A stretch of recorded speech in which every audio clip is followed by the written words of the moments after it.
Chaque matin, Jolene visite la boulangerie de Laura. Aujourd'hui, elle se tient devant la vitrine, hésitant entre un cupcake, un croissant au chocolat et un biscuit au gingembre. Pouvez-vous deviner ce qu'elle va choisir?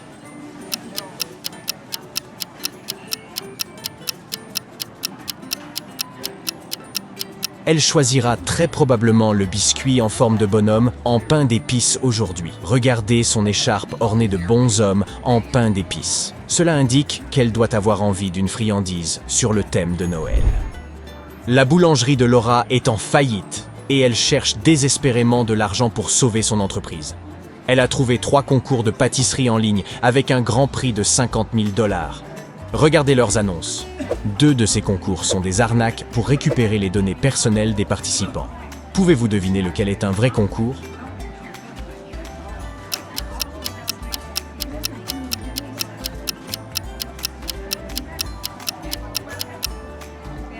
Le site web du concours du Fouet d'Or est rempli de fautes d'orthographe comme celle-ci, ici et ici. Et la section des informations de contact est manifestement absente, ce qui est un peu suspect. Le site web du défi des grands boulangers demande un numéro de sécurité sociale et des coordonnées bancaires, ce qui est inhabituel pour un concours de pâtisserie. Le duel des pâtissiers étoiles, en revanche, a des pages sur les anciens gagnants, les règles ainsi que les informations de contact sur le côté droit du site web, ce qui est tout à fait professionnel et réglementaire. Laura doit donc s'inscrire à ce concours. Laura a reçu une lettre du jury du concours. Il y est mentionné que sa candidature a été acceptée pour passer à la 2e étape de la sélection des candidats. Pour réussir cette étape, elle doit répondre à cette devinette. Dans la vitrine du boulanger, souvent je me trouve. Doré et sucré, un festin pour les yeux.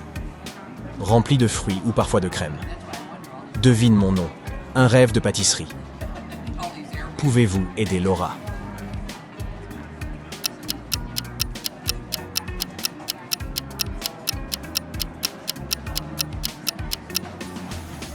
La réponse est une tarte.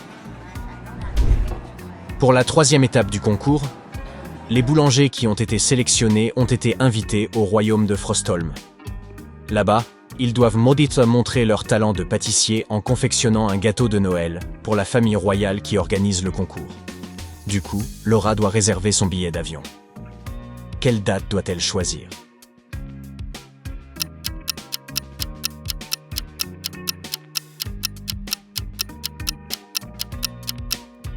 Vous vous souvenez de la lettre qu'elle a reçue? Il y avait une note à la fin qui disait « Date de la 3e étape du concours. 24 décembre. » Laura a consulté le prix du billet d'avion, mais il est trop cher. Cependant, il y a quelque chose qu'elle n'a pas remarqué, mais qui pourrait l'aider avec son achat. De quoi s'agit-il, selon vous?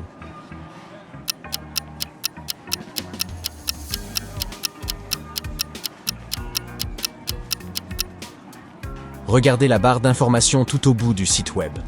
Il y a une notification qui dit « Cliquez ici pour répondre à notre énigme et obtenir une réduction ». Une fois que Laura a cliqué sur le lien, cette énigme apparaît sur son écran d'ordinateur. Je suis un guide sans voix qui vous offre le monde entier dans une poche ou un sac. Que suis-je?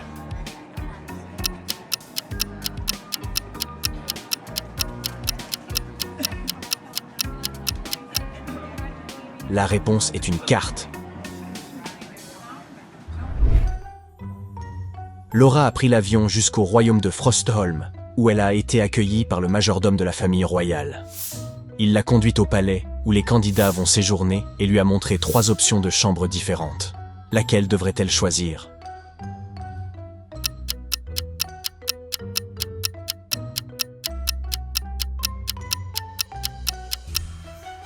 Vous voyez la caméra cachée derrière la télévision dans la première pièce? Oui.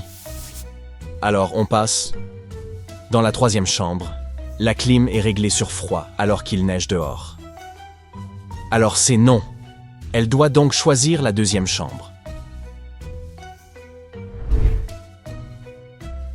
Les employés ont organisé une visite du palais pour les candidats afin de leur permettre de se détendre un peu avant le grand jour.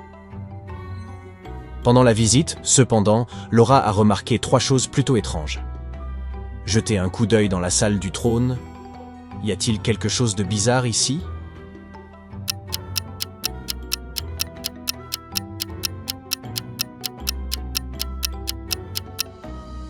Vous voyez les portraits des membres de la famille royale ? Les yeux de cet ancien roi remuent. Qu'est-ce qui fait peur dans la cuisine ?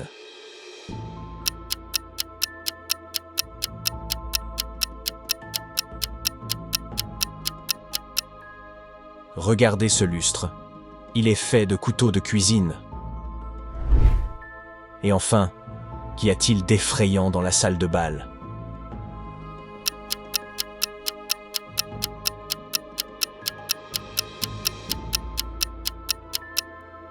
Vous voyez ce fantôme dansant qui apparaît et disparaît à côté des escaliers ? Terrifiant. La veille du concours, on présente Laura et les autres concurrents aux anciens gagnants, au cas où ils auraient dit besoin d'inspiration et de motivation. 3 pâtissières montrent les gâteaux qui leur ont permis de gagner. Laura remarque immédiatement que l'une d'elles est un zombie. De qui s'agit-il, selon vous ?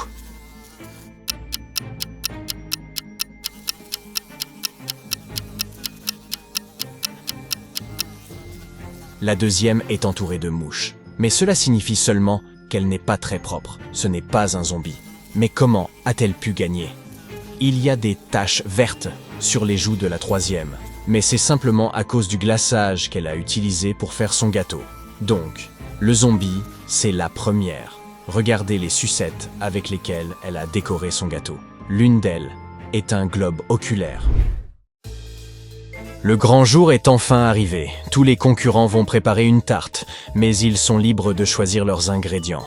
Il y a 3 juges. En se présentant, ils ont dit aux concurrents quelle est leur tarte préférée. Le juge 1 a exprimé son amour pour les tartes au chocolat. Le juge 2 a annoncé que les tartes au baies ont sa préférence. Et le juge 3 a dit qu'il aime les tartes aux noix de pécan. Cependant, Laura devine que l'un d'eux ne dit pas la vérité. De qui s'agit-il donc ?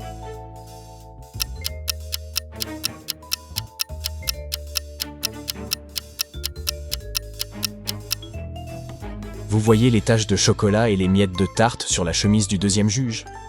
Cela ne peut signifier qu'une chose. Il a dégusté une part de tarte au chocolat avant d'arriver sur le lieu du concours. Il doit donc préférer le chocolat au baies, malgré ce qu'il a affirmé. C'est décidé. Laura va préparer une tarte au chocolat, et pour cela, elle va utiliser la recette secrète de sa grand-mère. Mais sa grand-mère a écrit 2 des ingrédients en code, afin que personne ne puisse voler sa recette. Jetons un œil. De quoi s'agit-il d'après vous ?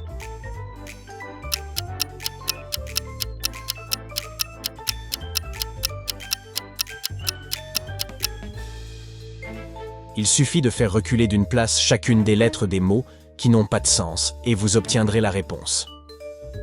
Ainsi, le premier mot est « sucre » et le deuxième mot « cacao ». Le moment que tout le monde attendait arrive enfin. Ils vont annoncer le gagnant. Et c'est Laura. Cependant, avant qu'elle puisse recevoir son prix, le juge principal lui présente un dernier défi. Une énigme pour prouver qu'elle est une vraie championne de la pâtisserie. Dans la cuisine, je suis une reine. Sans moi, la pâtisserie n'est rien. Je peux monter mais jamais descendre, et sans ma présence, votre gâteau est trop petit. Qui suis-je ? Peux-tu aider Laura à remporter le grand prix ?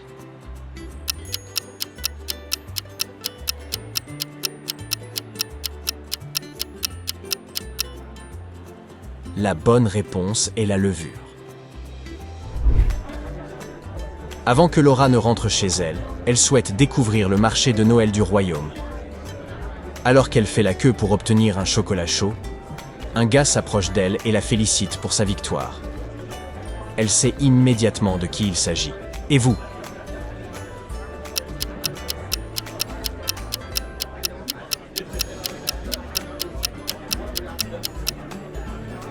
C'est le prince du royaume de Frostholm. Revenons un peu en arrière, au moment où Laura visitait le palais. Le portrait du prince est ici parmi les portraits des membres de la famille royale. C'est comme ça qu'elle s'est souvenue de lui. Le prince lui dit qu'il a mangé une part de sa tarte au chocolat et que ça lui a rappelé le bon temps de ses vacances d'enfance. Il souhaite donc remercier Laura en la laissant choisir quelque chose dans le marché afin qu'elle se souvienne de son séjour. Laura veut choisir une boule à neige sur un étal de souvenirs. Regardez ces 3 boules à neige. Laquelle doit-elle choisir?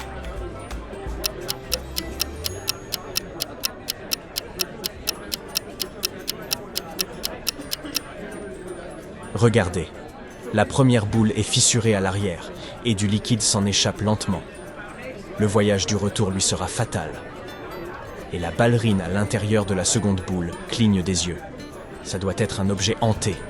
Donc, elle doit choisir la 3e boule à neige. À la porte de départ de l'aéroport, la sécurité arrête Laura car le scanner émet un bip à chaque fois qu'elle le franchit. Quelle en est la cause, selon vous?